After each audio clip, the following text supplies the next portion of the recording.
സുഖമില്ലാത്ത അവസരത്തിൽ പോലും ഈ വർഷം 2024 എൻ്റെ 3 പാട്ടുകൾ ജയചന്ദ്രൻ പാടി യൂട്യൂബിന് വേണ്ടി. പാട്ടുകൾ യൂട്യൂബിൽ കിടപ്പുണ്ട്. അപ്പോൾ സംഗീതത്തെ ഇത്രയും സ്നേഹിച്ച ഒരു പാട്ടുകാരൻ വേറെയില്ല.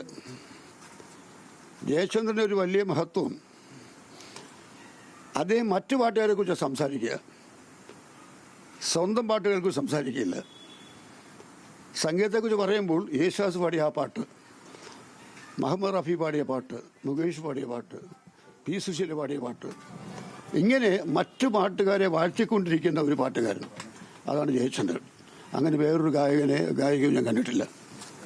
കാരണം അദ്ദേഹം സ്നേഹിച്ചത് സംഗീതത്തെയാണ്. സംഗീതത്തെ സ്നേഹിച്ചു. എല്ലാ ഗായകരുടെയും പാട്ട് കേട്ട് ഇപ്പോൾ ജയൻ്റെ മുമ്പിൽ നമ്മൾ ഇരിക്കുമ്പോൾ, പ്രത്യേകിച്ചും എന്നെപ്പോലുള്ള അടുത്ത സുഹൃത്തുക്കൾ ഇരിക്കുമ്പോൾ, ജയൻ പാടിക്കൊണ്ടേയിരിക്കും. മഹേന്ദ്രപൂറിൻ്റെ ഒരു പാട്ട്, റഫിയുടെ ഒരു പാട്ട്, അവർ തമ്മിലുള്ള പാട്ടിൻ്റെ വ്യത്യാസം എന്താണ്, മുകേഷിൻ്റെ പാട്ട്, ഇങ്ങനെ തെലുങ്കിലുള്ള ഗായകർ, കന്നഡ ഗായകർ, എല്ലാവരെ കുറിച്ചും അറിയാം. ഇത്രയധികം പാട്ടുകൾ കാണാതെ പഠിച്ചിട്ടുള്ള, വിവിധ ഭാഷകളിൽ ഇത്രയധികം പാട്ടുകൾ കാണാതെ പഠിച്ചിട്ടുള്ള ഒരു പാട്ടുകാരൻ വേറെയില്ല. ജയചന്ദ്രൻ സംഗീതത്തെയാണ് സ്നേഹിച്ചത്. സംഗീതം ജയചന്ദ്രൻ്റെ ആത്മാവായിരുന്നു. അദ്ദേഹം ക്ലാസിക്കൽ സംഗീതം യേശുദാസിനെ പോലൊന്നും പഠിച്ചിട്ടില്ല. പക്ഷേ എന്നാലും ക്ലാസിക്കൽ, സെമി ക്ലാസിക്കൽ പാട്ടുകൾ, ഞങ്ങളുടെ പാട്ടുകൾ, ഞാനും ദക്ഷിണാമൂർത്തി സ്വാമിയും ഞാനും അർജുന മാസ്റ്ററുമായി ചേർന്ന് ചെയ്തിട്ടുള്ള എത്രയോ പാട്ടുകൾ ജയചന്ദ്രൻ പാടിയിരിക്കുന്നു സെമി ക്ലാസിക്കൽ. അതിമനോഹരമായിട്ട് പാടും. പിന്നെ ഭാവം എന്ന് പറയുന്ന പാട്ടിലെ ഭാവം ജയചന്ദ്രൻ്റെ പ്രത്യേകതയായിരുന്നു. അത് ഓരോ വാക്കിനും കൊടുക്കുന്ന സ്ട്രെസ്സ്, ചില പദങ്ങൾക്ക് കൊടുക്കുന്ന സ്ട്രെസ്സ്, അതെല്ലാം ജയചന്ദ്രനെ വ്യത്യസ്തനാക്കുന്നു, ഒരു ഗായകൻ നിലയിൽ വ്യത്യസ്തനാക്കുന്നു. എൻ്റെ ബന്ധം എന്ന് പറഞ്ഞാൽ ഞങ്ങൾ സഹോദരന്മാരെ പോലെയായിരുന്നു. 1966 ഞങ്ങൾ രണ്ടിനും സിനിമയിൽ വരുന്നത്. എന്നേക്കാൾ 4 ദിവസം ഇളയതാണ് ജയചന്ദ്രൻ. എനിക്ക് 84 ജയചന്ദ്രൻ 80 ആയിട്ടുള്ളൂ. അപ്പോൾ ഒരു വർഷം ആദ്യം 1966 ഞാൻ കാട്ടുമല്ലിക്ക് പാട്ടെഴുതി, എൻ്റെ പാട്ടുകൾ പുറത്തു വന്നു. കുഞ്ഞാലി വരയ്ക്കാരെന്നുള്ള ഒരു പടത്തിന് വേണ്ടിയിട്ട് ഒരു മുല്ല പൂമാലയുമായി എന്നുള്ള പാട്ടാണ് പാടിയതെങ്കിലും ജയചന്ദ്രൻ കളിത്തൊഴിലിൽ പാടിയ മഞ്ഞളിൽ മുങ്ങിത്തോർത്തുമാണ് പുറത്തു വന്നത്. അപ്പോൾ ഞങ്ങളുടെ രണ്ടുപേരും പാട്ടുകൾ ഒരേ വർഷമാണ് പുറത്തു വന്നത്. 66 മുതൽ 58 വർഷം നീണ്ടുനിന്ന ഒരു സൗഹൃദം എന്ന് പറയാൻ ഒക്കില്ല, സാഹോദര്യമായിരുന്നു ഞങ്ങളുടേത്. ഞാൻ ആകെ തകർന്നിരിക്കുകയാണ്. സത്യം പറഞ്ഞാൽ എനിക്ക് നിങ്ങളോട് സംസാരിക്കുമ്പോൾ ഒരു അടുക്കടുക്കായി പറയാൻ കഴിയില്ല. കാരണം എനിക്ക് രാത്രി തന്നെ തൃശ്ശൂരിന് പോകണം. കാരണം എങ്ങനെ പോകണമെന്ന് തീരുമാനിച്ചിട്ടില്ല. അപ്പോൾ ഞാൻ പോകാനുള്ള തയ്യാറെടുപ്പിലാണ്.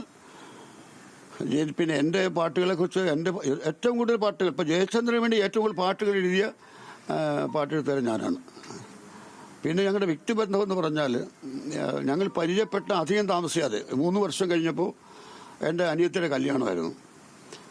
അപ്പോൾ കല്യാണത്തിൽ കാര്യം ഞാൻ ജയനോട് പറയുമ്പോൾ ജയചന്ദ്രൻ പറഞ്ഞത്, തമ്പിയുടെ അനിയത്തി എൻ്റെ അനിയത്തിയല്ലേ, ഞാൻ പാടാം. അപ്പോൾ ഇങ്ങോട്ടാണ്, ഞാൻ പാടാം. അപ്പോൾ അന്ന് ഞാൻ തുടക്കക്കാരനാണ്, എൻ്റെ കയ്യിൽ ഒരുപാട് പണമൊന്നുമില്ല. പക്ഷേ അന്ന് എൻ്റെ സഹോദരിയുടെ കല്യാണത്തിന് ദക്ഷിണാമൂർത്തി സ്വാമിയുടെ പാട്ട് കച്ചേരിയും ജയചന്ദ്രൻ്റെ ഗാനമേള ഉണ്ടായിരുന്നു. അപ്പം അങ്ങനെയുള്ള ഒരു ആത്മബന്ധം എനിക്ക് ജയനോട്ടുണ്ടായിരുന്നു. പാട്ടുകളെക്കുറിച്ച് പറഞ്ഞാൽ എൻ്റെ എത്രയോ പാട്ടുകൾ അദ്ദേഹം പാടിയിരിക്കുന്നു. ഇപ്പോൾ ദേവരാജ മാസ്റ്ററുടെ അദ്ദേഹം ട്യൂൺ ചെയ്ത മലയാള ഭാഷ മാതക ഭംഗി മലമന്ദവാസ പിരിയുന്നു ജയചന്ദ്രൻ പാടിയതാണ്. ഹൃദയശ്വരിയിൽ നെടുവീർപ്പിൽ ഞാനൊരു മധുര സംഗീതം കേട്ടു ജയചന്ദ്രൻ പാടിയതാണ്.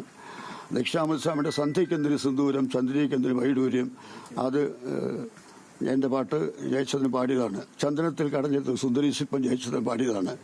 MS ഉഷാന്റെ രാജീവനേനെ നീ ഉറങ്ങൂ, രാഗവിലോലെ നീ ഉറങ്ങും താരാട്ട് ജയചന്ദ്രൻ പാടിയതാണ്.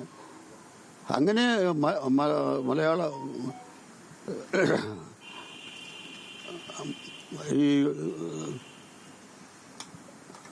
ഞാൻ MS ഉഷാനും കൂടെ ചേർന്ന് ചെയ്ത അനവധി പാട്ടുകൾ ജയചന്ദ്രൻ പാടിയിട്ടുണ്ട്. സ്വർണ്ണഗോപുര നർത്തകീ ശില്പം, കണ്ണിനു സായുജ്യം രൂപം, ഏറ്റവും സൂപ്പർ ഹിറ്റായിട്ടുള്ള പാട്ടാണ്. അങ്ങനെ ഒരുപാട് പാട്ടുകൾ എൻ്റെ പാടിയിട്ടുണ്ട്. എന്ന് മാത്രമല്ല, ജയചന്ദ്രന് വേണ്ടി ഏറ്റവും കൂടുതൽ പാട്ടുകൾ എഴുതിയ ഗാനരചയിതാവ് ഞാനാണ്, അഭിമാനപൂർവ്വം പറയാം. ഞങ്ങളുടെ ബന്ധവും അതുപോലെ ദൃഢമായിരുന്നു. 58 വർഷം നീണ്ടുന്ന 2 ആഴ്ച മുമ്പേ ഞാൻ സംസാരിച്ചിരുന്നു. ഒന്ന് വീണു അദ്ദേഹം. ഇന്ന് വീണ്ടും അങ്ങനെ എന്തോ സംഭവിച്ചിട്ടുണ്ടെന്ന് അറിയുന്നത്. പക്ഷേ ഈ ഡീറ്റെയിൽസ് എനിക്കറിയില്ല. ഏതായാലും ഞാനിപ്പോൾ രാത്രിയിൽ തൃശ്ശൂരിന് പോവുകയാണ്. ജയനെ വളരെ എനിക്ക് കുറ്റബോധം തോന്നുന്നു. കാരണം വെച്ചാൽ എന്നേക്കാൾ 4 വയസ്സിന് പ്രായക്കുറവുള്ള എൻ്റെ അനിയൻ മരിക്കുന്നു, ഞാൻ ജീവിച്ചിരിക്കുന്നു. എനിക്ക് വളരെ വളരെ വിഷമമുണ്ട്. എൻ്റെ വിഷമം എങ്ങനെ പ്രകടിപ്പിക്കണമെന്ന് എനിക്കറിഞ്ഞുകൂടാ.